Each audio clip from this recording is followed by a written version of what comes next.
Hello.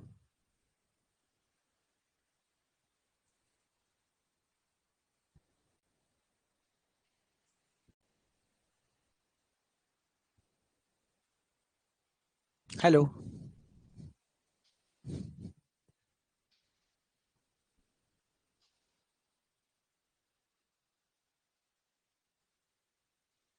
Hello.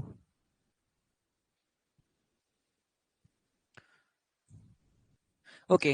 Good evening everyone. Yes. Voice clear है? चलिए। Good evening everyone, welcome. स्वागत है आप सभी का एग्जाम ओरिजिनल्स के प्लेटफॉर्म पे। मैं हूं अनुराग दुबे और आज हम पढ़ने वाले हैं उद्यमिता से जो रिलेटेड एक और इम्पोर्टेंट सा विषय। चलिए, तो जल्दी से जल्दी सभी लोग जुड़ जाओ भाई और अपने सारे फ्रेंड्स लोगों को भी मैसेज कर दो। Yes Reena, good evening. चलते हैं और बाकी सभी लोग भी जल्दी से जल्दी जुड़ जाओ, अपने सारे फ्रेंड्स लोगों को मैसेज कर दो भाई कि क्लास स्टार्ट हो चुकी है। चलिए, बहुत ही बढ़िया। यस शैल, डन। चलिए, तो जल्दी से जल्दी भाई हम 2 मिनट का वेट और कर रहे हैं ताकि सभी स्टूडेंट जो भी कल की क्लास में लाइव आए थे हमारे साथ वो भी जुड़ जाएं और फिर से आज हम स्टार्ट करने वाले हैं हमारी बहुत ही प्यारा सा एक सब्जेक्ट जिसका नाम है उद्यमिता। ठीक है, तो एंटरप्रेन्योरशिप फिर से हम स्टार्ट करने वाले हैं और आज हम एक बहुत ही इंपॉर्टेंट चीज पढ़ने वाले हैं। कल की क्लास में हमने बहुत ही बेसिक लेवल से चीजें स्टार्ट करी, उद्यमिता की थोड़ी सी उपयोगिता देख रहे थे हम, उसके कुछ इंपॉर्टेंट से लक्षण देखे थे हमने कल की क्लास में। यस, चलिए सभी लोग जल्दी से जुड़ जाओ भाई और जल्दी से अपनी अटेंडेंस भी दे दो, मतलब कुछ हेलो हाय बोल दो। Okay, good evening. Yes Smita ji, good evening. चलते हैं, तो स्टार्ट करते हैं अब हमारी उद्यमिता नाम के इस चैप्टर को। ओके, सो आज हम डिस्कस करने वाले हैं उद्यमिता में इंपॉर्टेंट सी दो चीज। एक तो हम महत्व पढ़ने वाले हैं कि एंटरप्रेन्योरशिप के एक्चुअली में महत्व क्या होते हैं। लास्ट क्लास में भी हमने एंटरप्रेन्योरशिप के थोड़े से महत्व देखे थे। आज हम उस महत्व को और भी ज्यादा अच्छे लेवल पे पढ़ने वाले हैं, क्योंकि जब भी आंसर के लेवल पे क्वेश्चन आने वाले हैं, 10 नंबर का कोई क्वेश्चन आएगा आपके लिए, तो हो सकता है उसमें डायरेक्ट ऐसा क्वेश्चन आ जाए कि उद्यमिता के कौन कौन से महत्व हैं, कौन कौन से लाभ हैं किसी एक देश को। ठीक है, अब हो सकता है उसमें देश के पर्सपेक्टिव से पूछ लें आपसे प्रश्न, या फिर ऐसा भी पूछा जा सकता है कि उद्यमिता से किसी एक पर्सन को क्या लाभ है। ठीक है, तो आज हम इसे बहुत ही अच्छे लेवल पे पढ़ने वाले हैं कि उद्यमिता से क्या क्या लाभ मिलने वाले हैं, क्या इसके महत्व मिलने वाले हैं। देन इसके बाद हम एक और चीज पढ़ेंगे। सबसे पहले तो उद्यमिता के महत्व पढ़ने वाले हैं। ठीक है, ये पहला टॉपिक होने वाला है।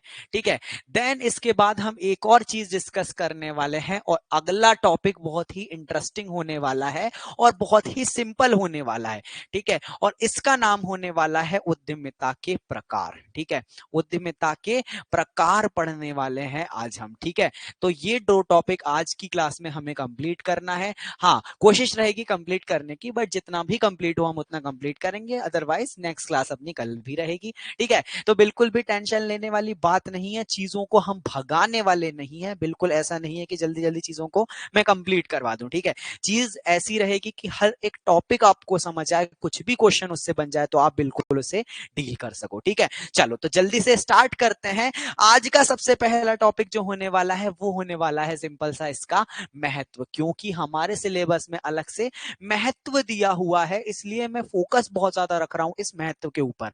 जब भी नया सिलेबस कोई आता है ना, तो नए सिलेबस में टॉपिक्स बहुत ज्यादा डीप लेवल से आपसे नहीं पूछे जाते हैं। यस, चाहिए अर्चना जी, गुड इवनिंग। ओके, तो बहुत ही डीप लेवल से क्वेश्चन नहीं आते हैं, डायरेक्ट टॉपिक से उठाकर ही आपसे प्रश्न पूछता है। ठीक है, पीएससी का हमेशा का ही ऐसा, अगर आपने इस बार का प्री भी दिया होगा तो आपको समझ में आया होगा, इस प्री में आपसे जो क्वेश्चन पूछे गए थे आपके सिलेबस में बहुत ही अच्छे से लिखा हुआ था। जो यूनिट 1 थी इसमें ऋग्वेद और उपनिषद और पता नहीं क्या क्या चीजें ऐड ऑन करके दी थी, बट जो क्वेश्चन आया था वो कितने इजी क्वेश्चन थे। इसमें उन्होंने बिल्कुल डीप लेवल पे प्रश्न नहीं पूछे थे। और हर बार ऐसा होता है जब नया सिलेबस आता है ना, तो क्वेश्चन आपसे बिल्कुल उसकी हेडिंग से पूछे जाते हैं। सेम चीज अब इस बार के मेंस के साथ भी होने वाली है और अगले जो मेंस भी होंगे ना, उसमें भी डीप लेवल पे क्वेश्चन नहीं आएंगे। डीप लेवल पे पीएससी क्वेश्चन पूछना तब स्टार्ट करता है जब हेडिंग से सारे क्वेश्चन वो ऑलरेडी प्रीवियस ईयर्स में पूछ चुका होता है। इसलिए इस बार तो जो क्वेश्चन आएंगे ना वो केवल ये ऊपर ऊपर की हेडलाइन से ही आने वाले हैं। डायरेक्ट वो क्वेश्चन उठा के पूछ लेगा कि उद्यमिता के महत्व बता दो, क्योंकि सिलेबस में हमने आपसे महत्व लिखकर दिया हुआ है। ठीक है, तो जल्दी से एक बार महत्व देख लेते हैं। एंटरप्रेन्योरशिप के महत्व क्या होते हैं? तो एंटरप्रेन्योरशिप का सबसे पहला महत्व यह होता है देश के सकल घरेलू उत्पाद में योगदान। आम भाषा में इसे कहें तो देश की जीडीपी में इससे बहुत ही अच्छा योगदान मिलता है हमें। ठीक है, आप चीजों को साथ ही साथ नोट करते हुए चल सकते हो अगर आप करना चाहो तो, अदरवाइज पीडीएफ भी आपको मिल जाएगी, बट कोशिश करना अगर नोट करते चलो तो आपकी राइटिंग प्रैक्टिस भी होती रहेगी। ठीक है, चलो, तो इसका सिंपल सा मतलब है कि अगर हमारे देश में नवाचार को बहुत ज्यादा प्रोत्साहन मिलेगा, अगर हमारे देश के लोग नवाचार, सृजनशीलता और जोखिम को उठाने वाले रहेंगे, तो 100% एक तो चीज होगी कि रोजगार में वृद्धि होगी, और रोजगार में वृद्धि होने के साथ साथ एक और इंपॉर्टेंट चीज होगी, और वो होगी क्या? देश की जीडीपी में योगदान बढ़ेगा। ठीक है, कल मैंने एक एग्जांपल दिया था कि आज के समय में जो चीज नहीं है, अगर हम कुछ ऐसा नया सा इनोवेशन लाए और इस इनोवेशन को बहुत ही अच्छे लेवल पे, देखो एक बहुत ही शानदार सा इनोवेशन आपको बताता हूं। हमारे इंडिया में जो बहुत सारा हम इरिगेशन वाला काम करते हैं, ठीक है, इरिगेशन वाला काम जो करते हैं हम, सिंचाई वाला, ठीक है, इस सिंचाई वाले काम में हम हेल्प लेते हैं किसी दूसरी कंट्री की, और उस कंट्री का नाम है इजराइल। ठीक है, हमारे यहाँ पे जो सिंचाई के लिए हम जो नई नई चीजें लेकर आते हैं ना, नई नई तकनीकें लेकर आते हैं, एक चलती है ड्रिप इरिगेशन करके एक चीज होती है। ठीक है, बूंद बूंद प्रणाली से कहा जाता है सिंचाई के लेवल पे। तो ये जो सारी चीज, ये जो ड्रिप इरिगेशन वाली चीज है, इसके लिए जो भी हमें इंस्ट्रूमेंट चाहिए, जो भी उपकरण चाहिए, उसके लिए हम सहायता लेंगे एक छोटी सी कंट्री से। ठीक है, छोटी सी कंट्री, यहाँ पे क्षेत्रफल की बात कर रहा हूँ, उस छोटे से क्षेत्रफल वाली कंट्री का नाम है इजराइल। ठीक है, तो आप सोचो इजराइल से हमें हेल्प मांगनी पड़ रही है उस सिंचाई के लिए। Can you imagine? अब वहां की कंपनीज ने ये सारी टेक्नोलॉजीज डेवलप कर ली है। ठीक है, सबसे पहले जो बारिश वाली चीज होती है ना, आर्टिफिशियल रेन वाली चीज, ये भी किसी दूसरी कंट्री में ही इन्वेंट हुई। ठीक है, देन इससे बहुत सारी जगह पर हम लेकर आए, तो इससे उस कंट्री में जो सारी तकनीक आई है, ठीक है, अब आज के समय पर भी बहुत सारी कंट्रीज क्या कर रही हैं, इजराइल से खरीद रही हैं वो डोम स्ट्रक्चर वाली चीज। ठीक है, आप सभी ने सुना होगा कि जब अटैक हो रहा था, ठीक है, जब अटैक हो रहा था इजराइल और अभी पैलेस्टाइन के बीच में वॉर छिड़ गया था, तो जब अटैक हो रहा था इजराइल के ऊपर, तो इजराइल में जो डिफेंस की एक टेक्निक थी बहुत ही अच्छी थी। उसने एक ऐसा अपने यहाँ पर डिफेंस सिस्टम बना के रखा है कि अगर कोई भी मिसाइल उसके एरिया में एंटर होगी, तो उसका जो रक्षा तंत्र है ये उस मिसाइल को डिटेक्ट कर लेगा, और यहां से कुछ मिसाइल जाएंगी और हवा में ही उसे ध्वस्त कर देंगी। अब क्या ये टेक्नोलॉजी दूसरी कंट्रीज नहीं खरीदेगी? बिल्कुल खरीदेगी भाई, इजराइल से। हमारे यहाँ पर इंडिया भी क्या कर रहा है भाई, इंडिया अपाचे हेलीकॉप्टर खरीद रहा है किसी दूसरी कंट्री से। वो बात अलग है कि तेजस हम खुद बना रहे हैं। ठीक है, बट ये चीज हमने बाद में स्टार्ट करी। अगर पहले ही हमारे यहाँ पर इनोवेशन वाला काम आ जाता, नवाचार वाली चीज आ जाती हमारे इंडिया में, तो शायद ये दूसरे हेलीकॉप्टर्स हमें नहीं खरीदने पड़ते, ये सारी टेक्निक्स हमको नहीं लेकर आनी पड़ती। अगर हम खुद के ही तेजस बनाएंगे और ये तेजस हम दूसरी कंट्रीज को बेचेंगे, तो हमारे यहाँ की जीडीपी में 100% इसका योगदान बिल्कुल हमें मिलने वाला है। आज के टाइम पे आपने सुना होगा हाल करके कुछ कंपनीज आती हैं, टाल, ठीक है ना, हिंदुस्तान एरोनॉटिकल लिमिटेड। ठीक है, टाल एक टाटा से शायद टाटा से जुड़ी हुई कोई सी कंपनी है। ठीक है, ऐसी ही कई सारी डिफेंस इंडस्ट्रीज हैं जो आज के समय पे बहुत ज्यादा डेवलप हो रही हैं, और इन सब में क्या हो रहा है, नए नए इनोवेशंस लेकर आ रहे हैं। डीआरडीओ इनकी हेल्प कर रहा है, और जिसके थ्रू, इनोवेशन के थ्रू क्या कर रहे हैं, हम हमारी जीडीपी में अच्छा इसका योगदान मिल रहा है, क्योंकि हम दूसरे देशों को बेच रहे हैं अब ये टेक्नोलॉजी। ठीक है, चलो तो आगे बढ़ते हैं। आपने सुना भी होगा फिलीपींस को अभी हम सहायता कर रहे हैं। ठीक है, कई सारी सबमरीन्स वगैरह भी दे रहे हैं, कुछ यहाँ पे डिफेंस से चीजें रिलेटेड हैं, जो हेलीकॉप्टर्स वगैरह हैं, जो नए ड्रोन्स वगैरह बना रहे हैं, ये सब हम क्या कर रहे हैं, दूसरी कंट्रीज को बेच रहे हैं। और अगर हम ब्रह्मोस किसी दूसरी कंट्री को बेचेंगे तो हमें क्या मिलने वाला है, पैसा मिलने वाला है इस चीज का। आया समझ में? चलो, तो ये सिंपल सी चीज है, सकल घरेलू उत्पाद में योगदान मिलता है। ठीक है, सकल घरेलू उत्पाद में वृद्धि होती है, और इसके कारण आय भी बढ़ती है, चाहे कृषि के उद्योग हो, चाहे फिर, ठीक है, चाहे कृषि की कोई नई तकनीक हो, चाहे कोई सेवा की नई तकनीक हो। अब आप क्या कर सकते हो भाई, बहुत सारे सॉफ्टवेयर भी बेच सकते हो। इंडिया में सबसे ज्यादा हम क्या बेच रहे हैं, सॉफ्टवेयर ही बेच रहे हैं।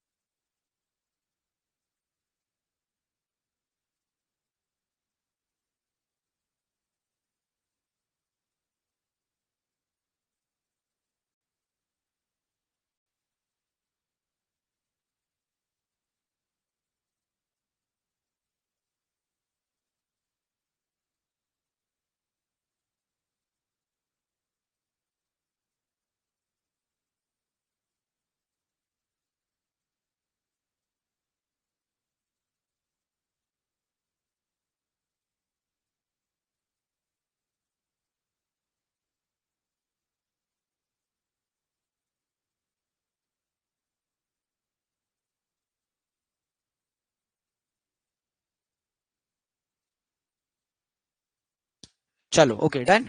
Okay voice clear now. Okay sorry for the trouble guys. चलिए अभी वॉइस क्लियर है। ओके सेल डिस्चार्ज हो गए थे एक्चुअली। चलिए डन, वॉइस क्लियर है अभी। Okay done. चलो तो यहाँ पे इंडिया के साथ केवल यही एक प्रॉब्लम आ रही है। इंडिया में आपने बहुत सारे क्षेत्रों में अभी बढ़ चुके हो, आप रक्षा क्षेत्र में तो बढ़ चुके हो, रक्षा क्षेत्र के लेवल पे आप यहाँ पे ड्रोन बेच रहे हो, तेजस बेच रहे हो, आपने अग्नि मिसाइल्स बना ली है। बट पहले क्यों ये चीज नहीं थी? ये सारी चीज आप मेक इन इंडिया के थ्रू 2014 में ही क्यों लेकर आए हो? पहले आपके सारे ये नवाचार कहाँ चले गए थे? और इंडिया के साथ यही एक प्रॉब्लम थी। ठीक है, तो उद्यमिता के क्षेत्र में सबसे पहला पॉइंट हमें याद रखना है, उद्यमिता से एक लाभ तो होगा, सकल घरेलू उत्पाद बहुत अच्छे से बढ़ जाने वाला है। ठीक है, चलते हैं, जो जीडीपी होगी ये बहुत अच्छी ग्रोथ रेट आपकी दिखाने वाली है। नेक्स्ट चीज की तरफ चलते हैं, पूंजी निर्माण। तो एक और अच्छा पॉइंट हो जाता है, ये कैपिटल जनरेट करने के लिए बहुत अच्छे यहाँ पे इंपॉर्टेंट होने वाली है। ठीक है, अब कैपिटल के लिए क्या, आप अपना कोई आइडिया लेकर जाओगे किसी बड़ी कंपनी के पास। ठीक है, हो सकता है भाई आपके पास पैसा ना हो, ठीक है, संभव है ये चीज। तो आप क्या करोगे, अपने आइडियाज की, भाई मेरे पास इतना अच्छा इनोवेशन है, मैंने इतनी अच्छी चीज निकाली है। आपने डेफिनेटली वो अगर शार्क टैंक के बारे में सुन रखा है, तो उसमें वो क्या करते हैं भाई, अपनी चीजों को, अपने आइडियाज को, अपने स्टार्टअप को शेयर करते हैं वो बड़े बड़े इन्वेस्टर्स के साथ, ताकि इन्वेस्टर्स उनके साथ अपना पैसा लगाए।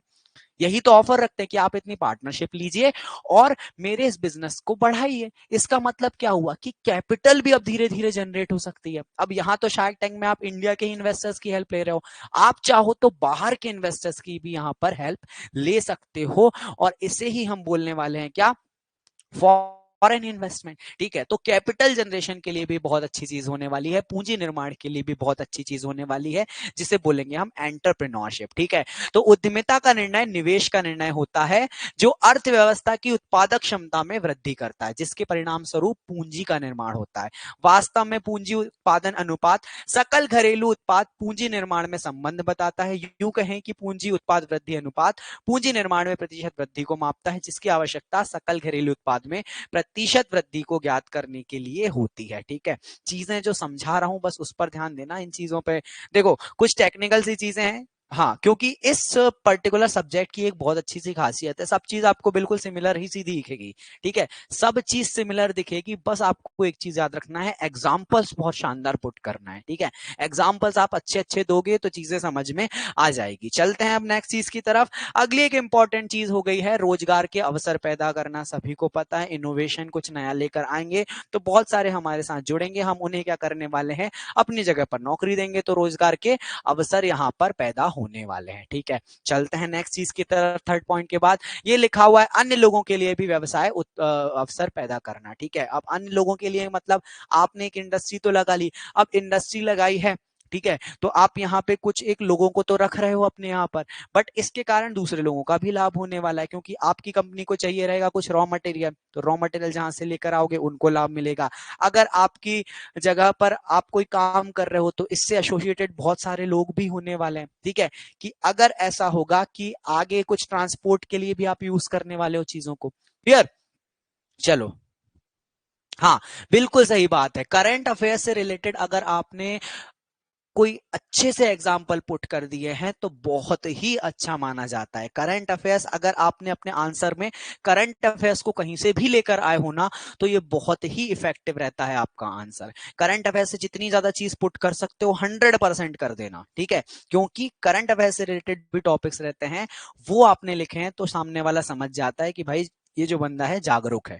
ठीक है, चलो तो याद रखना है, सारी चीजों को आप लिखकर आ सकते हो। जैसे कि आज के टाइम पर ही देख लो, अब व्यवसाय के जो भी अवसर रहते हैं इसमें हम क्या करते हैं, भाई आपने कोई चीज लगाई है तो इससे एसोसिएटेड जितने भी सारी चीज रहने वाली है, जैसे कि ट्रांसपोर्ट के लेवल पे चीजें चलने वाली है, जो बीमा कंपनीज है इनको लाभ होने वाला है।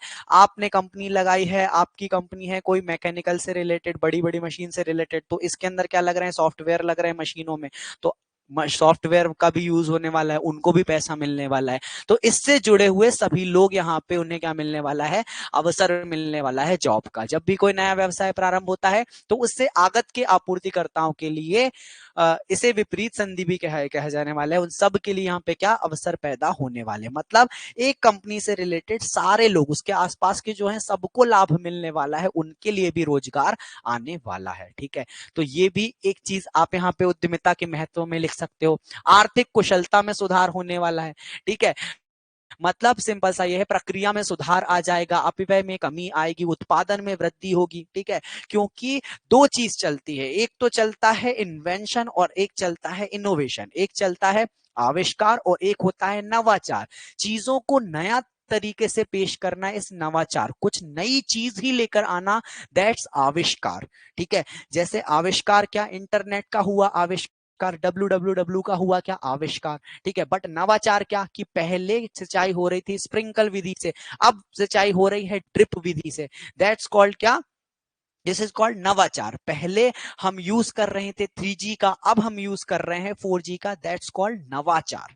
ठीक है, तो नवाचार और आविष्कार ये दो डिफरेंट चीज है। ठीक है, तो यहां पर हम अब धीरे धीरे प्रक्रिया में सुधार कर सकते हैं नवाचार के थ्रू, अपव्यय में कमी कर सकते हैं नवाचार के थ्रू, उत्पादन में वृद्धि कर सकते हैं, और इससे आर्थिक कुशलता होती है। आर्थिक कुशलता का मतलब इफिशियंसी, पैसों का कम से कम हम वेस्टेज करेंगे यहाँ पे। ये बहुत ही अच्छी बात है, किस चीज के साथ, उद्यमिता के साथ। क्लियर, चलो तो आगे बढ़ते हैं, हम नेक्स्ट चीज की तरफ बढ़ते हैं। नेक्स्ट चीज अब आने वाली है क्या, आर्थिक कुशलता के पश्चात ये आने वाली है आर्थिक गतिविधियों के स्वरूप और क्षेत्र में वृद्धि। पहले जो चीज एक छोटे से क्षेत्र तक यहाँ पर संबंधित थी, अब धीरे धीरे चीज आप बहुत एक अच्छे लेवल पे लेकर जा सकते हो। उद्यमिता के माध्यम से उद्यमी आर्थिक गतिविधियों को बढ़ावा दे सकते हैं। यस, एक कमेंट आया है, यस, गवर्नमेंट की स्कीम भी ऐड कर सकते हैं एग्जाम्पल में। बिल्कुल आप गवर्नमेंट की स्कीम ऐड कर सकते हो, 100% ये सारी चीज इफेक्टिव रहती हैं। चलिए तो आगे बढ़ते हैं। नेक्स्ट अगली चीज है, स्थानीय समुदायों पर प्रभाव भी पड़ता है। ठीक है, अब इसके कारण क्या होता है, उद्यमिता का मतलब होता है इनोवेशन। अब ये इनोवेशन बहुत ही बड़े लेवल पर भी हो सकता है या फिर छोटे लेवल पर भी हो सकता है। उद्यमी के प्रकार, अभी हम उद्यमिता के प्रकार पढ़ेंगे तो उसमें आपको समझ में आएगा, केवल एक पर्सन के लेवल पर भी आप नया चीज लेकर आ सकते हो, या फिर बहुत ही बड़े लेवल पे TCS के लेवल पे भी कुछ नवाचार लेकर आ सकते हो। बट अब इसके कारण क्या होता है कि एक छोटी सी जगह है, देखो अब बड़े बड़े लेवल में तो आप सॉफ्टवेयर में चेंजेस लेकर आओगे। ठीक है, सॉफ्टवेयर मतलब आप बेंगलोर में कोई चेंजेस कर रहे हो, बेंगलोर में बना रही है सॉफ्टवेयर कंपनी, जो सिलिकॉन हमारा हब कहलाता है इंडिया का, हम बेंगलोर में कहते हैं। बट बेंगलोर में ये चीज चेंज हो रही है, ये तो बहुत बड़े लेवल पे हो रही है। बट छोटी छोटी चीजें भी चेंजेस हो सकती है, ये रूरल लेवल पर भी। आज के समय में अगर कोई गांव वाला एरिया है तो वहां पर भी हम कृषि के लेवल पे कुछ चेंजेस लेकर आ सकते हो। ठीक है, जैसे कि एग्जांपल देता हूं सिंपल सा, बहुत सारे किसान आज के समय में भी ये काम करते हैं, जब उन्हें मूंग बोना होता है या फिर उन्हें सोयाबीन बोना होता है, तो वो पहले जाते हैं कहां पे, किसी बड़ी जगह पर, किसी भी ऐसे सेंटर पे जाते हैं जहां से उन्हें अच्छे उन्नत बीज मिल जाए, और वो वहां से बीज लेकर आएंगे और फिर बोते हैं अपनी जगह पर।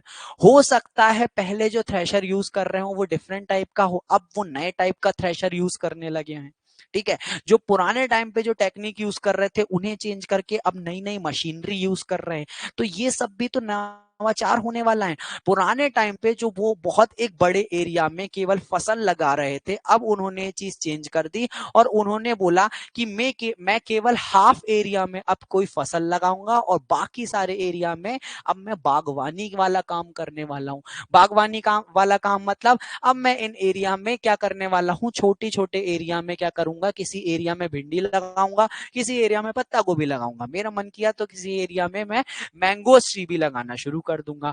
तो ये सब छोटे छोटे इनोवेटिव्स हैं, और इसके ही बेस पे अब वो क्या करेगा, अब यहाँ पे मैंगो लगाएगा और बोलेगा यहाँ से मैं एक अचार इंडस्ट्री को यहाँ पे कच्चा माल भेजूंगा और इसके थ्रू क्या करेंगे, वो अचार बनाएंगे, इसका जो प्रॉफिट होगा वो मुझे मिलेगा। ठीक है, सेम चीज किसी जगह पर मैं टमाटर्स लगाने वाला हूँ और टमाटर के लिए मैं क्या बनाऊंगा, एक पास की इंडस्ट्री से टाई अप कर लूंगा कि मैं तुम्हें टोमेटोज यहाँ से भेजूंगा, तुम अपने जगह पे क्या कर लो, अपने यहाँ पर सॉस बनाने वाली इंडस्ट्री बना लो। तो ये सब क्या है, ये सब इनोवेशन है। अब इसके थ्रू क्या हो रहा है, उस छोटी सी जगह पर गांव के लेवल पे यहाँ पे लोगों को रोजगार मिलेगा।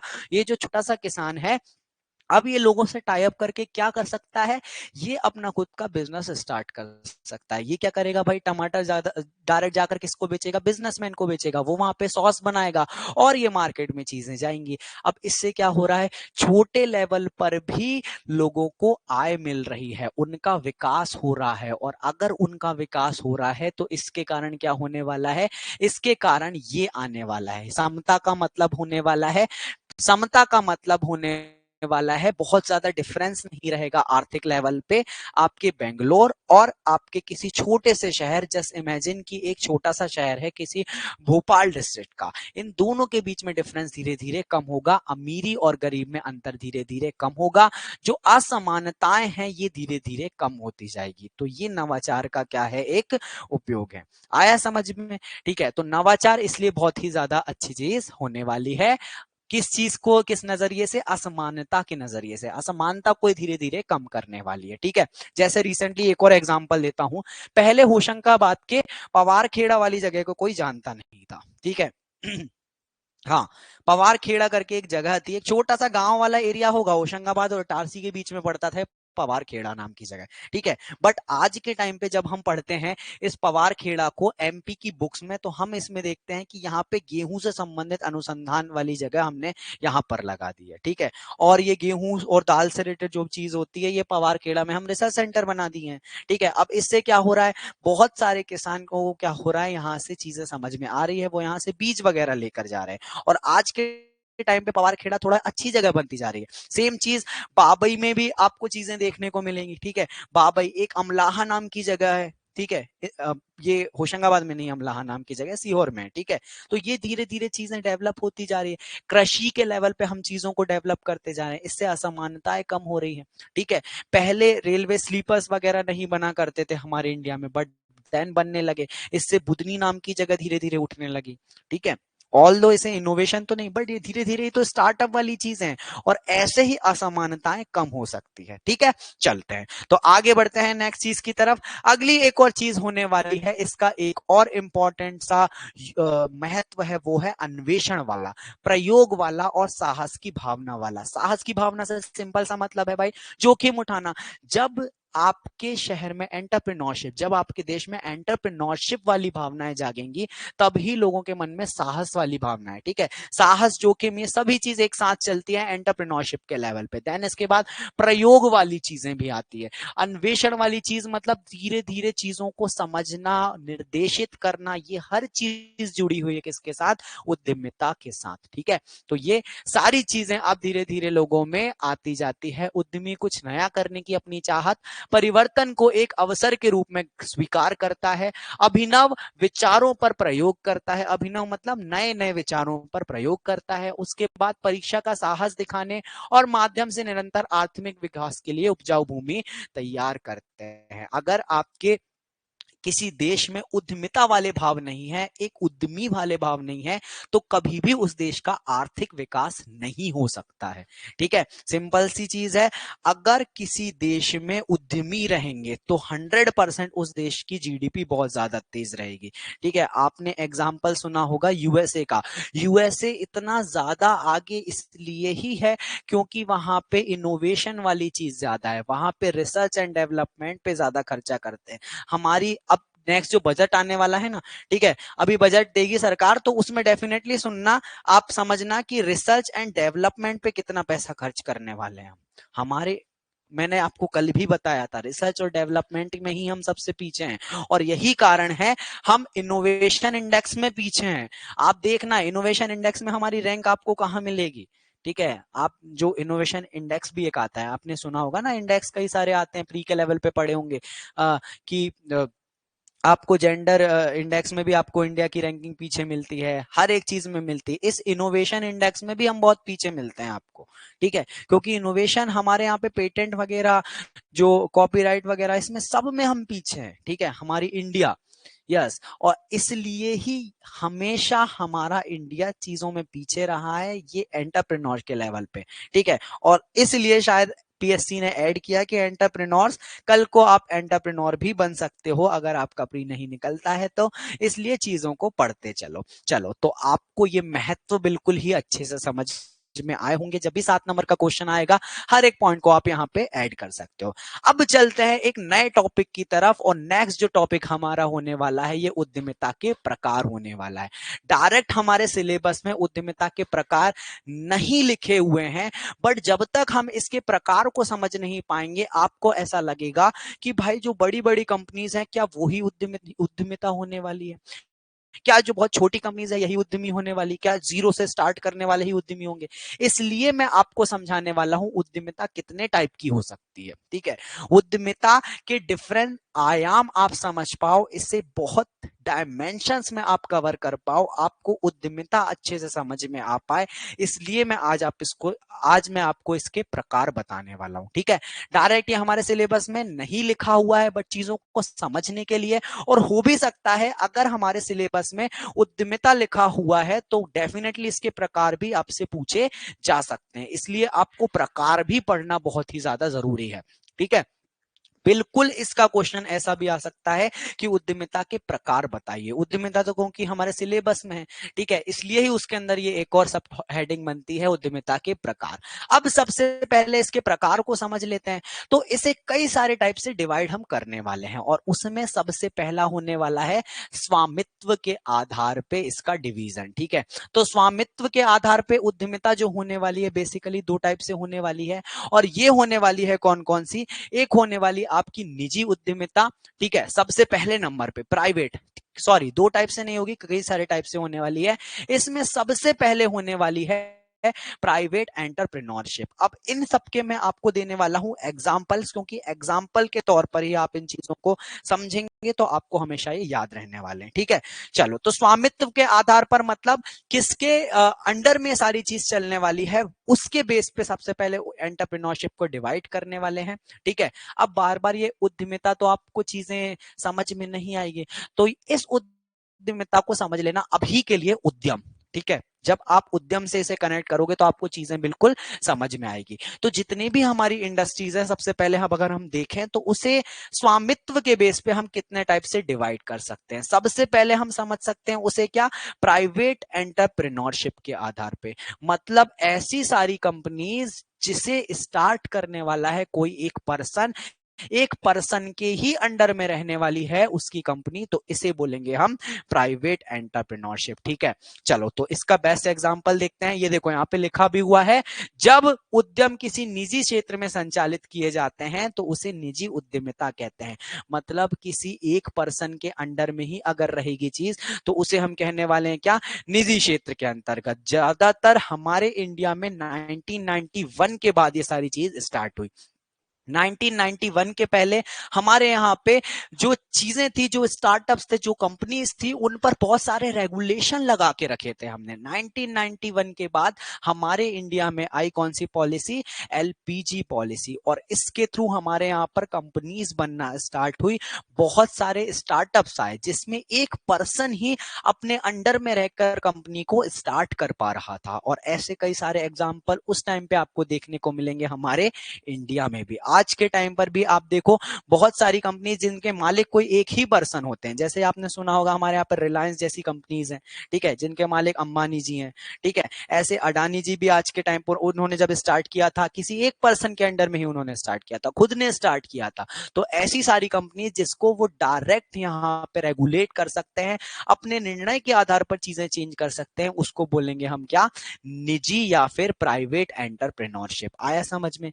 मतलब खुद ने उन्होंने इनोवेशन लेकर आए, चीजों को चेंज किया, अपने हिसाब से पैसा लगाया, अपने हिसाब से चीजों को कोऑर्डिनेट कराया, अपने हिसाब से संगठन बनाया, और ऐसी सभी चीजों को हम कहते हैं निजी उद्यमिता। मतलब किसी एक पर्सन के अंडर में रहे। अब स्वामित्व के आधार पर एक पर्सन की जगह अगर मान लो अब होने वाली है सरकार के अंडर में भी, मतलब अब यहाँ पे चीजें आने वाली है ऐसी जो कि रहेगी सरकार के अंडर में, जैसे कि बहुत सारे पीएसयूज, ठीक है, जो पब्लिक सेक्टर अंडरटेकिंग्स है, जो पब्लिक सेक्टर के अंदर में रहने वाली है, जैसे कि इसका एग्जाम्पल हम देख सकते हैं हाल वाला। ठीक है, चलो तो ऐसी बहुत सारी चीज, जितने भी पीयूज हैं, पीएसयूज हैं, जैसे कि महारत्नम कंपनीज हुई, अपनी नवरत्नम कंपनीज हुई, ये सब अंडर में आने वाली हैं किसकी, सार्वजनिक उद्यमिता के। ठीक है, जिसमें डिसीजन लेने वाली है कौन, ये डिसीजन लेने वाली है आपकी गवर्नमेंट। और जितनी भी जो महारत्नम कंपनीज है ये ज्यादातर लॉस में चलती हैं, जैसे कि बीएचईएल वगैरह। ठीक है, ये क्या है, महारत्नम कंपनी है। और ये बीएचईएल का सिंपल सा एक काम है, लोगों की भलाई करना। अब लोगों की भलाई कैसे कर सकती है ये, अब लोगों की भलाई जैसे कि हाइड्रो जो पावर प्लांट रहते हैं उनके लिए टरबाइंस बना सकती है हमारी बीएचईएल, ट्रांसफार्मर वगैरह बना सकती है। ठीक है, तो ये महारत्नम कंपनीज जो रहती है इनका काम क्या होता है, ये सब किसके अंडर में काम कर रही है, सरकार के अंडर में काम कर रही है, गवर्नमेंट के अंडर में काम कर रही है। यस, एनटीपीसी भी इसका एग्जाम्पल होने वाला है। बिल्कुल सही है, बहुत सारी लगभग 12 से 13 महारत्नम कंपनीज है, कई सारी नवरत्नम कंपनीज है, ये सब सरकार द्वारा स्थापित की जाती है और उनके द्वारा ही चलाई जाती है। ठीक है, तो ये सब स्वामित्व के आधार पर कहने वाले हम इसे पब्लिक एंटरप्रेन्योरशिप। ठीक है, चलो देन इसके बाद आता है जॉइंट एंटरप्रेन्योरशिप। मतलब अब सार्वजनिक रूप से भी पैसा लगा रहे हैं और कुछ चीज अब हम चला रहे हैं किसके अंडर में, निजी क्षेत्र के अंडर में। मतलब यहाँ पे पैसा लगाने वाली है गवर्नमेंट भी, और यहाँ पर कुछ लोग भी यहाँ पे प्राइवेट लेवल पे आने वाले हैं गवर्नमेंट के साथ मिलकर। ऐसे सारे उद्योग कहलाएंगे अब हमारे जॉइंट एंटरप्रेन्योरशिप के। ठीक है, आया समझ में। तो यहाँ पे एंटरप्रेन्योरशिप आप देख सकते हो स्वामित्व के आधार पर भी कितनी सारी चीजों में हम यहाँ इसे समझ सकते हैं। क्लियर, चलो तो और लास्ट यहाँ पे आती है क्या, हाँ इसका एग्जाम्पल आएगा हाल। ठीक है, जो हिंदुस्तान एरोनॉटिक लिमिटेड है ये इसका एग्जाम्पल आ सकता है, जिसमें क्या कर रही है गवर्नमेंट यहाँ पे सहायता कर रही है छोटी छोटी कंपनीज की, ताकि हम बना सके रक्षा उद्योग से संबंधित बहुत सारी चीजों को। क्लियर, चलो और लास्ट यहाँ पे एग्जाम्पल देखते हैं हम स्वामित्व के आधार पर, ये आते हैं कोऑपरेटिव एंटरप्रेन्योरशिप। तो कोऑपरेटिव एंटरप्रेन्योरशिप में क्या आने वाले हैं, कोऑपरेटिव्स का सिंपल सा मतलब है बहुत सारे लोग मिलकर आते हैं और इनका सिंपल सा एक उद्देश्य रहता है पैसा कमाना। ठीक है, तो बहुत सारे लोग मिलकर आए, इन्होंने एक कंपनी खोली जिसका नाम रहा अमूल। ठीक है, Amul the taste of India आपने सुना होगा। ठीक है, तो ये अमूल मिल्क वाली ये जो कंपनी है ये है कोऑपरेटिव्स का एग्जांपल। मतलब बहुत सारे लोग मिले, इन्होंने क्या किया, एक कंपनी बनाई छोटी सी और नए लेवल पे स्टार्ट की चीजें। ठीक है, कि पाउडर से अब हम मिल्क बनाने वाले हैं। ठीक है, बिल्कुल पुराने टाइम पे क्या होता था, हाँ ज्यादातर लोगों में ज्यादातर जगह पर आज के समय पर भी भैंस या फिर जो गाय का मिल्क है ये ज्यादा प्रेफर करते हैं, बकरी का मिल्क प्रेफर करते हैं। बट अब कई सारी सिटीज में तो ऐसा संभव नहीं हो सकता, तो आज के टाइम पे जो दूध बनाया जा रहा है पैकेट्स में आता है, ये बफेलोज या फिर बकरी का नहीं हो सकता है, ये बनाया जाता है पाउडर की हेल्प से। क्लियर, तो ऐसे कुछ इनिशिएटिव्स लेना, ऐसे कुछ इनोवेशन लेकर आए हैं, और ऐसे अगर इनोवेशन आ रहे हैं, इन इनोवेशन को बहुत ज्यादा हमारे इंडिया में आज के समय में प्रेफरेंस दी जा रही है, क्योंकि ये इनोवेशन ही हमारी जीडीपी के लिए योगदान देंगे। ठीक है, चलो तो कॉपरेटिव्स के लेवल पे पहले अमूल स्टार्ट हुआ था, और इसमें कुछ लोग आपस में आए थे और उन्होंने स्टार्ट की इन चीजों को, और आज के समय में अमूल कहां पहुंच चुका है आप इसका एग्जाम्पल देख ही सकते हो। क्लियर, चलो तो कोऑपरेटिव्स मतलब बहुत सारे लोग आपस में आते हैं एंड देन इसके बाद उद्यम स्टार्ट करते हैं। प्रारंभ में ये 10 से 20 होते हैं लोग। ठीक है, कोऑपरेटिव्स का मतलब ये होता है कि 10 से 20 लोग जिनके सिमिलर उद्देश्य होते हैं आपस में मिलकर आते हैं, और जो भी इनका प्रॉफिट होता है इसे आपस में डिवाइड कर देते हैं। यस, ये लिखा हुआ है क्या कॉन्स्टिट्यूशन में भी कोऑपरेटिव्स कंपनी के लिए प्रोविजन बनाया गया है फंडामेंटल राइट्स में,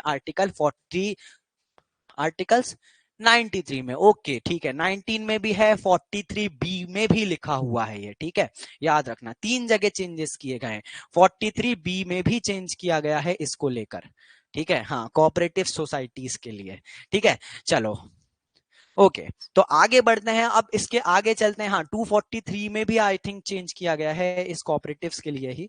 ठीक है, तो बहुत सारे चेंजेस थे। हाँ 3 जगह पर चेंजेस लाए थे कोऑपरेटिव्स के लिए, एक तो 19 में है, एक 43 में है, और तीसरा ठीक है तीसरा श्योर नहीं हूं मैं इस चीज को लेकर। हाँ 2 में तो थे, 19th आर्टिकल में भी चेंज आया कोऑपरेटिव्स के लिए, और 43 आर्टिकल में भी आया है चेंज। हाँ डीपीएसपी में भी चेंज लाए हैं हम कोऑपरेटिव्स को लेकर। चलो तो आगे बढ़ते हैं, अब ये तो देख लिया हमने स्वामित्व के आधार पर इतने सारे एंटरप्रेन्योरशिप हो सकते हैं, इतने सारे एक्चुअली में उद्यम हो सकते हैं। ठीक है, अब बात करते हैं व्यवसायिक क्रिया के आधार पर। अब जो एंटरप्रेन्योरशिप है ये हो सकती है औद्योगिक क्षेत्र पर, इंडस्ट्रीज के लेवल पर भी, सर्विस के लेवल पर भी आप चेंजेस ला सकते हो, इंडस्ट्री के लेवल पर भी। मतलब आपने पहले आपके इंडिया में यहां पर जो बड़ी बड़ी मशीन्स बन रही थी, कुछ इनोवेशन इसमें नहीं था। अब धीरे धीरे आपने, पहले आपके इंडिया में जो बड़ी बड़ी ऑटोमोबाइल्स की चीजें हम बना रहे थे, इसमें पार्ट्स हमारे इंडिया में नहीं बन रहे थे। अब धीरे धीरे हमने ऐसी मशीन्स बना ली जिसके थ्रू हम सारे पार्ट्स हमारे इंडिया में बनाए रखे हैं। जैसे पुराने टाइम पे आपने सुना होगा हीरो होंडा का नाम, ठीक है, 100% आपने हीरो होंडा का नाम तो सुना होगा। इसमें जो हीरो है ये तो इंडिया की कंपनी है, बट होंडा क्या है, किसी दूसरी कंपनी का नाम है। ठीक है, हाँ। सर आर्टिकल्स भी मेंशन कर सकते हैं क्या? हाँ बिल्कुल मेंशन कर सकते हो, जितनी अच्छी से जितना फैक्ट आप डाल सको, जो अच्छे से अच्छा फैक्ट हो वो आप ऐड कर सकते हो। ठीक है, हाँ बिल्कुल, कॉपरेटिव्स में आप ऐड कर सकते हो कि हाँ देखो हमारे इंडिया के कॉन्स्टिट्यूशन में भी इसका प्रोविजन है, वो भी इसको बढ़ावा देने की बात कर रहा है। बिल्कुल ऐसे आप मेंशन कर सकते हो। ठीक है, चलो तो आ जाओ जरा इधर। हाँ मैं एग्जाम्पल दे रहा था किसका, क्या एग्जांपल दे रहा था, इंडस्ट्रियल एंटरप्रेन्योरशिप का एग्जांपल दे रहा था। और मैं आपको इसमें बता रहा था कि हमारे इंडिया में भी, हाँ मैंने आपको एग्जांपल दिया मारुति सुजुकी का। ठीक है, इसमें मारुति तो आज के टाइम पे हमारी कंपनी, बट ये सुजुकी क्या है, ये सुजुकी हमारे यहाँ की नहीं थी। सेम चीज हीरो होंडा में, हीरो हमारे यहाँ का है, ठीक है, होंडा अलग था। ठीक है, इसमें क्या था, क्योंकि कुछ पार्ट्स हमारे यहाँ पर ऐसे थे कि इंडिया में नहीं बना पा रहे थे। सेम चीज आपने सुना होगा, हमारे यहाँ पे जो मेट्रो के डिब्बे हैं, ये मेट्रो के डिब्बे के लिए भी पहले हमने जापान से टाई अप किया, क्योंकि हमारे यहाँ पे मेट्रो के डिब्बे हम नहीं बना पा रहे थे। ठीक है, तो ये टेक्नोलॉजी में हमें एडवांसमेंट लाना ही पड़ेगा। जब तक हम इन टेक्नोलॉजीज में चेंज नहीं ला पाएंगे, इस इंडस्ट्री के लेवल पे चेंज नहीं ला पाएंगे, तब तक हम आगे नहीं बढ़ पाएंगे। और अगर इन मशीन्स में हम चेंज लेकर आ रहे हैं, इस टेक्नोलॉजी में चेंज लेकर आ रहे हैं, तो उसे बोलेंगे हम इंडस्ट्रियल एंटरप्रेन्योरशिप। ठीक है, मतलब ऐसी मशीन्स लेकर आ जाना जिससे सारे पार्ट्स हमारे इंडिया में ही बन जाए। पहले हमारे इंडिया में ऑप्टिकल फाइबर का कारखाना नहीं था, देन इसके बाद हमारे मंडीदीप में ऑप्टिकल फाइबर का कारखाना भी बन गया।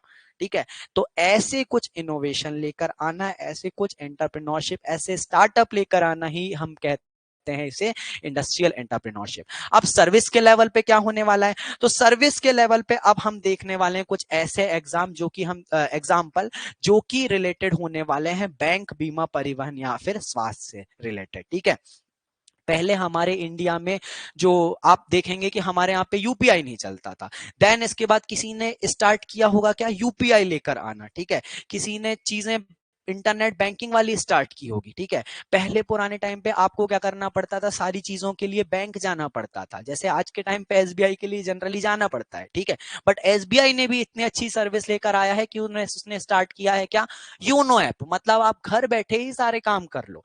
तो ये सारी चीज, ये सब इनोवेशन अगर आप सेवा के क्षेत्र में ला रहे हो, तो उसे रखने वाले हैं हम कहां पर, सर्विस एंटरप्रेन्योरशिप में। ठीक है, मतलब देखो आप, आपकी इंडस्ट्री में, इंडस्ट्री के लेवल पर भी चेंज आ सकता है, सेवा के क्षेत्र में भी। अब सेवा में देखो, एक तो मैंने एग्जांपल दे दिया बैंक और बीमा से रिलेटेड, अब परिवहन के लेवल पर भी कई सारे एग्जांपल हो सकते हैं, हाँ ये संचार के लेवल पर भी कई सारे चेंजेस लेकर आ सकते हो भाई। व्हाट्सएप और आज के टाइम पे टेलीग्राम, ठीक है, इतना ज्यादा क्यों चल रहा है, क्योंकि उसने नई टाइप की चीजें लेकर आ गया है। ठीक है, पहले जो काम कर रहा था आपका फेसबुक, अब वही काम करने लगा है आपका इंस्टाग्राम। ठीक है, क्योंकि उसने चेंज लेकर आ गया है कम्युनिकेशन के लेवल पर। क्लियर, जो चीज पहले आपको क्या करना पड़ रहा था, फेसबुक ओपन करना पड़ रहा था, सर्च करना, आज ये सारे काम कर रहा है आपका कौन, इंस्टाग्राम कर रहा है। इसलिए आज के समय में फेसबुक का जो परचम है धीरे धीरे लो होता गया। आज के टाइम पे यूजर्स किसके बढ़ रहे हैं, आज के टाइम पे यूजर्स बढ़ रहे हैं आपके इंस्टाग्राम के।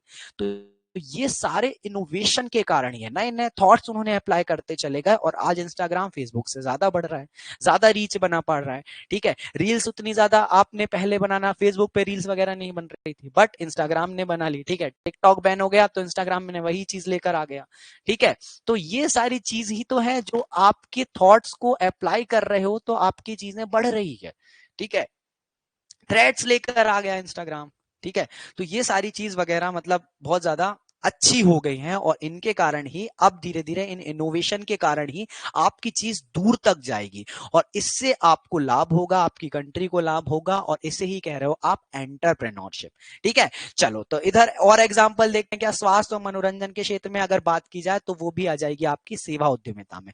अब अगर बात की जाए व्यावसायिक क्रिया में व्यापारिक उद्यमिता, तो व्यापारिक उद्यमी का सिंपल सा मतलब होता है कि किसी एक चीज को खरीदा और उसको बेच दिया, लेन देन का कार्य। ठीक है, इसमें आपकी आ जाने वाली है कुछ किराने वाली शॉप्स वगैरह। ठीक है, जो किराना शॉप्स होती है ना वो आने वाली है इसमें, जिसमें हम क्या कर रहे हैं, किसी चीज को खरीद रहे हैं उसे बेच दे रहे हैं। ठीक है, इसमें अपन कुछ नवाचार तो नहीं कर रहे हैं, बट ये भी स्टार्टअप के लेवल पे चीजें आ सकती है। तो आप इसको एंटरप्रेन्योरशिप में ही रखोगे, बट इसे ट्रेडर एंटरप्रेन्योरशिप में रखोगे। ठीक है, जिसमें आप क्या कर रहे हो, किसी चीज को लेकर आ रहे हो और उसे बेच रहे हो, ये सब होती है ट्रेडिंग एंटरप्रेन्योरशिप। क्लियर। चलो तो और आगे बढ़ते हैं, अब इसके और टाइप देखते हैं। कृषि उद्यमिता, अगर कृषि के क्षेत्र पर आप कुछ नवाचार लेकर आ रहे हो, जोखिम उठा रहे हो, कुछ नई चीज लेकर आ रहे हो, एडवांसमेंट लेकर आ रहे हो, तो इसे बोलोगे कृषि उद्यमिता। ठीक है, इस उद्यमिता के अंतर्गत कृषि एवं कृषि आधारित उद्योगों का विकास किया जाता है। ठीक है, और ये लास्ट आता है मिश्रित उद्यमिता, जिसके अंदर सारी चीज अब हम इंक्लूड करने वाले हैं, उसे कहेंगे अब हम मिश्रित उद्यमिता। ठीक है, तो ये भी एक प्रकार की हमने देखी प्रकार, जिसमें हमने पढ़ा व्यवसायिक क्रिया के आधार पर प्रकार। ठीक है, आई होप आपको ये सिंपल सी चीज क्लियर हुई होगी।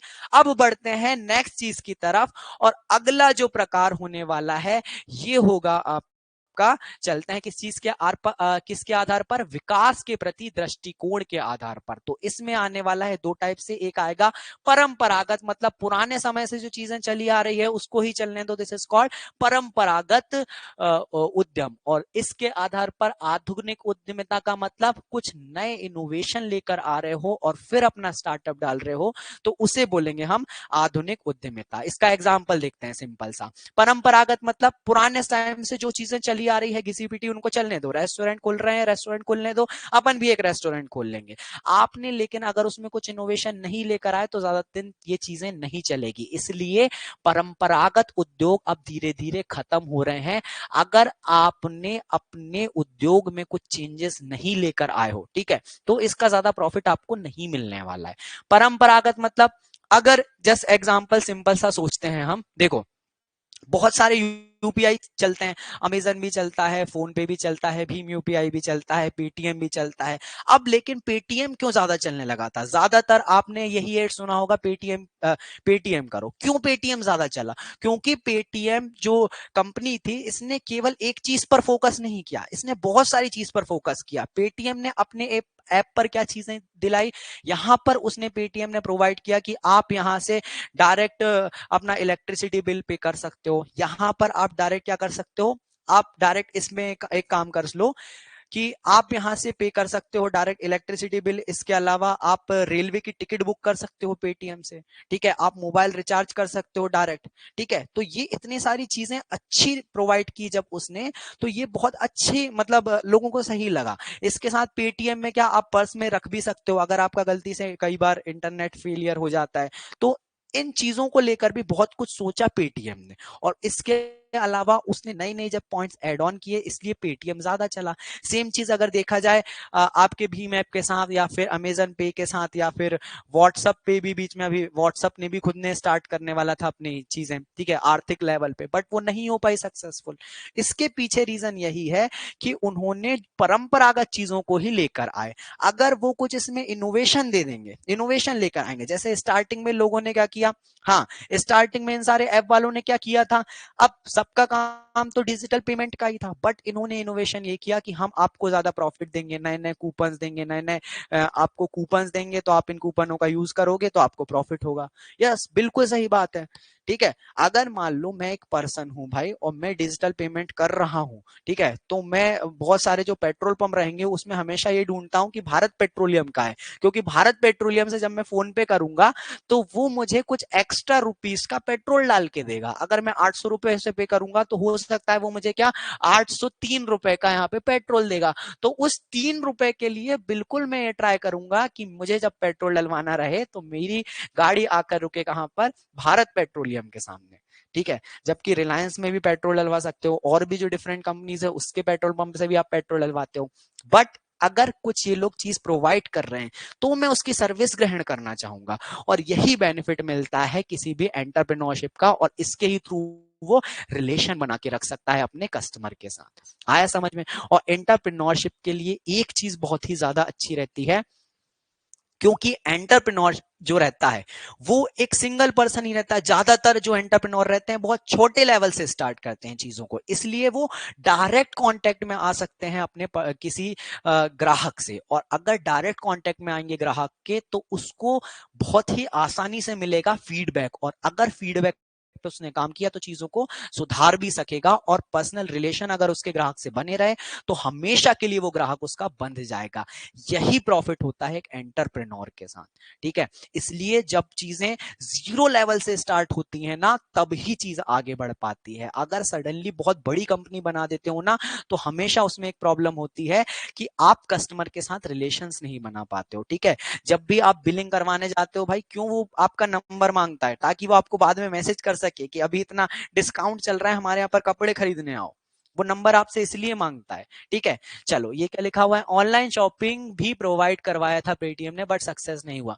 खैर, पेटीएम की तो अब बहुत प्रॉब्लम क्रिएट हो गई, उन्होंने जो काम कर दिया उसके कारण आरबीआई ने बड़ा तगड़ा एक्शन ले लिया, ठीक है। विजय शेखर शर्मा जी को भी रिजाइन देना पड़ा, ठीक है। वो अलग, ठीक है। अब जो हो गया उनके साथ, उनकी कंपनी के साथ, वो तो ठीक है। हाँ, चलो, तो आ जाते हैं अपन वापस से इसमें। परंपरागत में सिंपल मतलब ये काम होता है जो पुराने समय से चीजें चली आ रही है, इसको ही कंटिन्यू करो। बट आधुनिक में क्या कर रहे हो आप? इनोवेशन लेकर आ रहे हो, रिसर्च और डेवलपमेंट में बहुत ज्यादा यहाँ पर प्रयास कर रहे हो, और यही खास बात है। आज के समय में केवल ऐसे उद्यम ही ज्यादा चल रहे हैं जिसमें आप क्या कर रहे हो?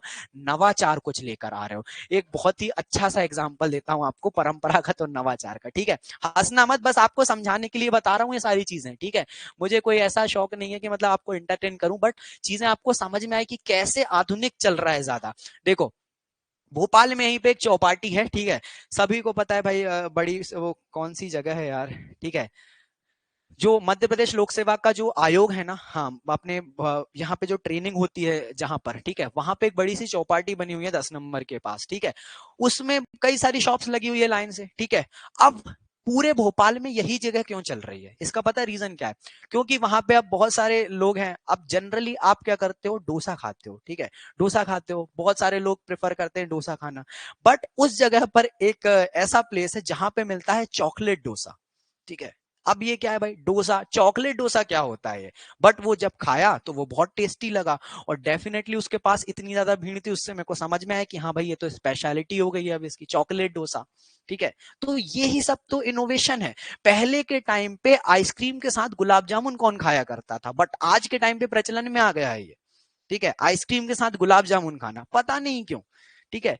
तो यही जो चीज, छोटे छोटे थॉट्स हैं, धीरे धीरे चीजें आगे बढ़ने लगी थी, ठीक है। जब आप देखते हैं सागर गहरे, ठीक है, सागर गहरे कभी सुनना, आप सागर गहरे जहां भी देखोगे, सागर गहरे 100% आपने नाम सुना होगा, चाहे आप किसी भी सिटी में हो, कई सारी फ्रेंचाइजी होती हैं, उसमें नीचे लिखा हुआ मिलेगा आपको सागर गहरे या विष्णु शर्मा के नीचे सूप वाला, ठीक है। वो सूप वाला क्यों लिखा है? क्योंकि पहले उस पर्सन, वो जो पर्सन था, उसने सूप बांटना स्टार्ट किया था साइकिल पे, और आज के टाइम पे उसने इतना बड़ा फ्रेंचाइजी बना दिया। सोचो आज के टाइम पे वो कितना सक्सेसफुल है। क्यों? लेकिन उसने पहले सूप बांटना स्टार्ट किया, धीरे धीरे अपने इस चीजों को स्टार्ट के लेवल पे जब उसने किया, सूप बांटा, उसका सूप पसंद आया, तब उसने लोगों को रखा अपने यहाँ पे, और धीरे धीरे चीजें डेवलप हुई। बट क्या ये इनोवेशन था? कौन बांटता है सूप नहीं तो साइकिल पे, ठीक है। चीजें नई नई थी, लेकिन चलो, तो अभी एक और एग्जाम्पल आया था, ठीक है, अभी पेपर में न्यूज आई थी। हाँ, ये मैं सारी चीजें कहां से पढ़ता हूँ? पेपर से ही पता चलती मुझे चीजें।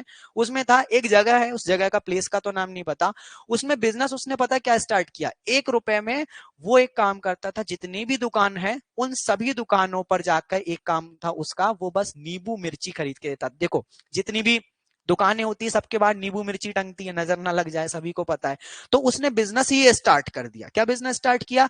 कि मैं केवल 1 रुपए में नींबू मिर्ची लाके दूंगा तुम्हारी दुकान पे। तुम कहाँ खरीदोगे एक मिर्ची, एक नींबू, और देन उसके बाद उसको टाई अप करके लगाओगे अपनी दुकान पे? मेरा ये काम है कि मैं तुम्हारी दुकान पे रोज नींबू मिर्ची नई टांग के जाऊंगा, इसके लिए 1 रुपए लूंगा। अब पूरे बाजार में उसकी चीजें खरीदी जाने लगी, तो सोचो हर एक दुकान पे वो जाके नींबू मिर्ची लगाएगा तो उसका स्टार्टअप कितना उसका पैसा कितना जनरेट हो गया। तो ऐसे कुछ आइडियाज नए तरीके से ही आते हैं और इसलिए एंटरप्रेन्योर बहुत ही ज्यादा महत्वपूर्ण होता है नवाचार लाने के लिए। ठीक है, मतलब बाजार तो बहुत बड़ा अवेलेबल है, बट आपको थिंकिंग अपनी ऐसी ओपन रखनी पड़ेगी कि नींबू मिर्ची से अब मैं पैसा कमाऊंगा लाखों में। क्लियर? कितना ऑसम आइडिया है मतलब। ठीक है, चलो तो हाँ बिल्कुल ये होता है इनोवेशन भाई, ये होती है चीजें। आपने नया बाजार ढूंढ लिया, नींबू मिर्ची बेचना शुरू कर दिया। चलो तो आगे बढ़ते हैं। आज के टाइम पे फ्लिपकार्ट पे आप देखोगे क्या चीज आपको नहीं मिल सकती। ठीक है, एक पर्सन है, उन्होंने पता क्या स्टार्ट किया, उन्होंने एक काम किया स्टार्ट, हाँ बिल्कुल छोटे लेवल पे ही सारी चीजें स्टार्ट होती है। हाँ, गांव का पर्सन था वो, ठीक है, पहचान का ही था मेरा, ठीक है, इसलिए एग्जांपल बता पा रहा हूं मैं, पहचान का पर्सन था।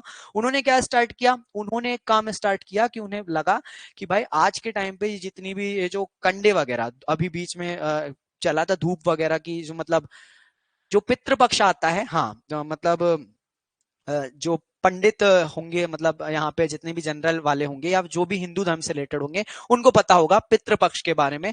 तो उस टाइम पे उसने देखा कि भाई बहुत ज्यादा लोग एक चीज की मांग करते हैं, धूप बत्ती की मांग करते हैं, जो हवन होता है ना, हवन। तो उसने कहा हवन सामग्री मिलावट वाली आती है, अब मैं क्या करूंगा फ्लिपकार्ट पे बेचूंगा। तो उसने बस कुछ नहीं किया, भाई गांव वाले एरिया में तो रहता है, गोबर वगैरह इजीली मिल गया उसने, तो उसने कंडे बनाना स्टार्ट कर दिया और उसको फ्लिपकार्ट पे डाल दिया, बिकने लगे भाई वो। मतलब क्या क्या इनोवेशन लेकर आते हैं लोग। ठीक है, ये सारी चीज मतलब हाँ, बहुत एक्सपेंसिव सेल करते हैं कंडे को ऑनलाइन में। हाँ, तो अब यही मतलब क्या, मतलब कुछ भी कर सकता है इंसान अगर वो सोचे और समझे और चीजों को फाइंड आउट करे तो। ठीक है, चलो तो अपन वापस आ जाते हैं, अब स्थानीकरण के आधार पर देखते हैं। चलो बाकी की बातें हो गई, हाँ कुछ चीजों को पढ़ते भी चलना है लेकिन हमें, तो स्थानीकरण के आधार पर देखते हैं। इसे दो टाइप से डिवाइड कर सकते हैं, केंद्रीयता और विकेंद्रित। अगर किसी एक ही जगह पर सेंट्रलाइज हो जाए सारी चीजें तो उसे बोलेंगे हम केंद्रीय उद्यमिता। जैसे बेंगलोर में क्या हो गया, आईटी हब हो गया, जैसे सूरत में सारा हीरे का काम वहां पे सूरत में हो रहा है। ठीक है, ऐसे कुछ जगह को हम कहते हैं क्या, केंद्रीकृत उद्यमिता, जहां पर ऐसी उद्यमिता में अधिकांश उपक्रम एक ही स्थान पर स्थापित होते हैं। और इसका बेस्ट एग्जांपल है हमारा मंडी द्वीप। ठीक है, हाँ इसका बेस्ट एग्जांपल है हमारा बढ़िया सा पीथमपुर भी। ठीक है, धार वाला एरिया, यहाँ पे सारे उद्यम एक ही जगह पे सेंट्रलाइज हो जाएंगे। बट अगर ऐसी कुछ चीज होंगी जिसमें विकेंद्रीकृत रहेंगी चीजें, ठीक है, मतलब एक उद्यम यहाँ लग गया, एक उद्यम वहां लग गया, तो इसको कहेंगे हम विकेंद्रीकृत उद्यम। ठीक है, चलो तो आगे बढ़ते हैं। स्थानीकरण के बाद जो नेक्स्ट चीज पढ़ेंगे वो पढ़ेंगे आकार के आधार पर। तो वृहद उद्यमिता में आने वाली है रिलायंस इंडस्ट्री, बहुत ही बड़े लेवल पे, और लघु उद्यमिता में आने वाले हैं एमएसएमई। ठीक है, जो छोटे छोटे उद्योग होते हैं, ये सब आने वाले हैं लघु उद्यमिता के अंतर्गत। मतलब हमने छोटे लेवल पे चीजें स्टार्ट करी, जैसे कि वो एग्जांपल दिया था ना मैंने चॉकलेट डोसे वाला, वो लघु बहुत ही छोटे उद्यम भी नहीं है वो, एक्चुअली बस छोटा सा स्टार्टअप है। ठीक है, बट इनोवेशन वाली चीज तो है, कुछ नया आइडिया तो है उसका। ठीक है, चलो कमेंट आया है, सर बिस्लरी वाटर भी ऐसी ही स्टोरी है, जब स्टार्ट की बात की थी पानी कौन खरीदेगा, आज बिस्लरी सबसे एक्सपेंसिव वाटर बॉटल है। ठीक है, इसका एक और एग्जांपल देता हूं। आप देखना किसी दूसरे स्टेट में आपको कहीं पानी का पाउच नहीं मिलेगा। ठीक है, कभी मध्य प्रदेश के बाहर की बात कर रहा हूं, बहुत कम, मतलब मुझे तो कहीं नहीं मिला, इतने सारे स्टेट घूमे मैंने, आज तक कहीं मुझे पानी का पाउच मध्य प्रदेश के बाहर नहीं मिला। मध्य प्रदेश में ही मिलता है मुझे पानी का पाउच, पता नहीं क्यों। अब उसके पीछे भी शायद कुछ ना कुछ स्टोरी होगी। ठीक है, बाकी जिसने भी वो पानी का पाउच बनाया होगा, ठीक है, कितना गजब का इनोवेशन है भाई, क्यों वेस्ट करें हम इतना सारा पानी। क्योंकि जनरली जब भी प्यास लगती है ना, हमेशा जब भी हम बॉटल खरीदते तो उसे फेंकने की जगह ढूंढते हैं। ठीक है, हमें फेंकने की जगह नहीं मिलती है। और अगर 10 रुपए की बोतल खरीदोगे ना तो उसमें आपको थोड़ी सी प्यास मिटाना होगा, देन उसके बाद उस पानी का क्या करोगे। ठीक है, तो किसी ने इनोवेशन लेकर आया होगा, पानी का पाउच बना देते हैं हम। ठीक है, तो जिसने भी लेकर आया होगा, बहुत गजब का इनोवेशन था भाई। ठीक है, 1 रुपए 2 रुपए का पाउच मिल जाता है। ठीक है, और स्पेशली जो सिगरेट पीते हैं उन लोगों के लिए तो वरदान था ये पानी का पाउच। ठीक है, हाँ जो सिगरेट पीते हैं उनके लिए तो वरदान है भाई। ठीक है, क्योंकि सिगरेट के बाद लगता है पानी, और पानी के लिए बड़ी बोतल तो खरीद नहीं सकते हो, थोड़ा सा पानी चाहिए होता है। ठीक है, चलो तो आ जाते हैं इधर। हाँ हाँ बिल्कुल सही बात है, हाँ ये मैंने फील किया है, पिया तो नहीं है। ठीक है, मैं सिगरेट नहीं पीता हूँ क्योंकि ठीक है, चलो तो बट लेकिन दोस्तों को देखा है मैंने ऐसा, तो मैं आपके साथ ये चीजें शेयर कर पा रहा हूं। ओके, चलो तो आगे बढ़ते हैं। वृहद उद्यमिता और लघु उद्यमिता का एग्जांपल भी आपको दे चुका हूं।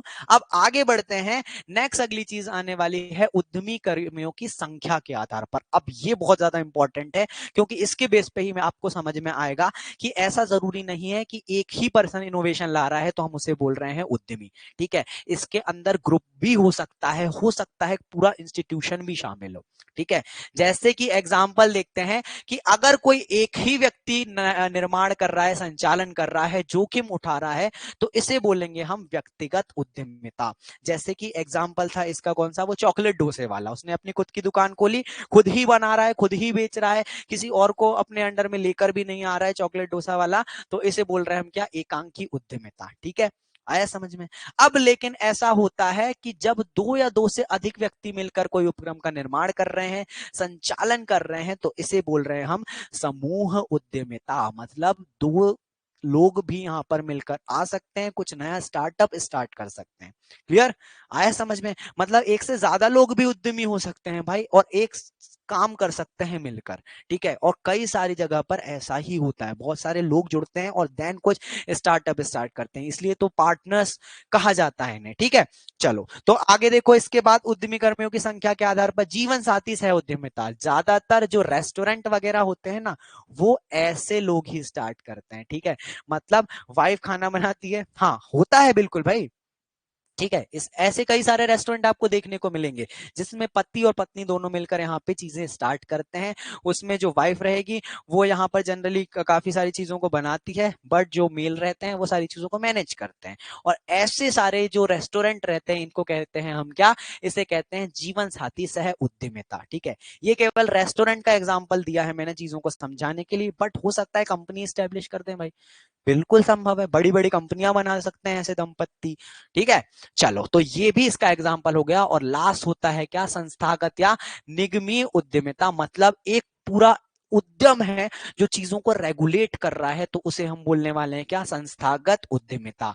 ठीक है, मतलब एक पूरा उद्यम है जो यहाँ पे सहायता कर रहा है। कई बार क्या होता है, कोई एनजीओ सहायता करता है किसी एक पर्सन की। ठीक है, तो हो सकता है कोई बड़ी सी कंपनी है जो सहायता कर रही है कि किसी चीज के लिए, तो इसे हम बोलने वाले हैं संस्थागत एंटरप्रेन्योरशिप या फिर एंटरप्रेन्योर उद्यमिता। तो ये सारे कुछ टाइप्स हो गए हैं, और इसके बेस पे आज हमने उद्यमिता के प्रकार देखे हैं। क्लियर, आई होप आपको चीजें यहां तक समझ में आई होगी। ठीक है, तो इसका जैसे एक एग्जांपल वो भी दे सकते हैं हम। ठीक है, संस्थागत में मतलब कोई कंपनी यहाँ पे सहायता कर रही है, या फिर कोई निगम यहाँ पे, कोई उद्यम यहाँ पे सहायता कर रहा है किसी चीज को लेकर, और उद्यम बनाने के लिए सहायता, इसे हम इंक्लूड कर रहे हैं संस्थागत उद्यमिता में। ठीक है, आई होप आपको सारे एग्जाम्पल्स यहाँ पे समझ में आए होंगे। चलिए, तो यही थे आज का हमारा टॉपिक, सिंपल सा उद्यमिता के प्रकार वाला। ओके, ये क्या जैसे एग्जाम, हाँ ठीक है, चलो तो यही सिंपल से सारी चीजें थी। आपको आई होप उद्यमिता के प्रकार समझ में आए होंगे कि बहुत सारे लोग भी मिलकर यहाँ पे उद्यम बना सकते हैं। हो सकता है बहुत बड़ी कंपनी होगी जो उद्यमिता के लेवल पे आ रही है। ठीक है, हो सकता है एक छोटा सा स्टार्टअप हम उद्यमिता के लेवल पे बोल रहे हैं। ठीक है, तो आपको बिल्कुल आज की क्लास में बहुत मजा आया होगा, एग्जाम्पल सुन के स्पेशली ज्यादा मजा आया होगा, क्योंकि हाँ, उदाहरण ही है इस पूरे पेपर की जान। ठीक है, इस पेपर में अगर इंटरेस्ट हमें आ सकता है, इस पूरे पेपर में अगर इंटरेस्ट आ सकता है, तो वो आ सकता है केवल एग्जाम्पल्स के थ्रू, और एग्जाम्पल्स ही है जो एंटरप्रेन्योरशिप को हमें चीजों को याद रखने में हमेशा हमारी हेल्प करने वाले हैं। ठीक है, चलो तो मिलते हैं कल की क्लास में, हम इसके आगे की चीज डिस्कस करने वाले हैं। और देख लो कल की क्लास का बहुत ही इंपॉर्टेंट टॉपिक है, 100% ये वाला क्वेश्चन आएगा ही आएगा, उद्यमिता के सिद्धांत वाला। ठीक है, चाहे वो 7 नंबर में आए, चाहे फिर वो यहाँ पर 10 नंबर में आए, पर उद्यमिता के सिद्धांत का क्वेश्चन कल जो हम पढ़ेंगे वो 100% आने वाला है। ठीक है, तो आज की क्लास में आपको बहुत मजा आया होगा, कल की क्लास में भी डेफिनेटली आपको मजा आने वाला है, बहुत सारे नाम सुनने वाले हैं हम कल। ठीक है, चलो ये देख लो, यहाँ पे सारी चीज डिस्कस करने वाले हैं हम, ये रोटर समझेंगे, ये सारी चीज। ठीक है, तो सबसे ज्यादा इंपॉर्टेंट टॉपिक कल की क्लास में अब हम डिस्कस करने वाले हैं। कल 7 बजे 7 PM पे आपको मिलने वाला हूं मैं, अनुराग दुबे। ठीक है, चलो तो कल मिलते हैं, थैंक यू सो मच।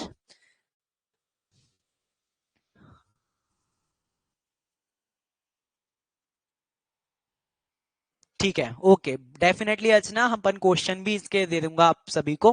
ठीक है, ऐसा करने वाला हूं, अब के आगे की जो स्लाइड्स बनेगी, अभी ये सारी स्लाइड तो प्रिपेयर हो चुकी है, नेक्स्ट स्लाइड में क्वेश्चन भी इसके बाद में आपको दे दिया करूंगा कि आप चीजों को पढ़ लोगे। देन इसके बाद मुझे मैसेज कर देना पीडीएफ बना के, तो उसे चेक भी कर दूंगा फटाफट, कोई इसमें इश्यू नहीं है मुझे। ठीक है, चलो तो मिलते हैं, जय हिंद जय भारत। कल 7 बजे मैनेजमेंट की क्लास में फिर से मुलाकात होगी आप सभी से। जय हिंद जय भारत।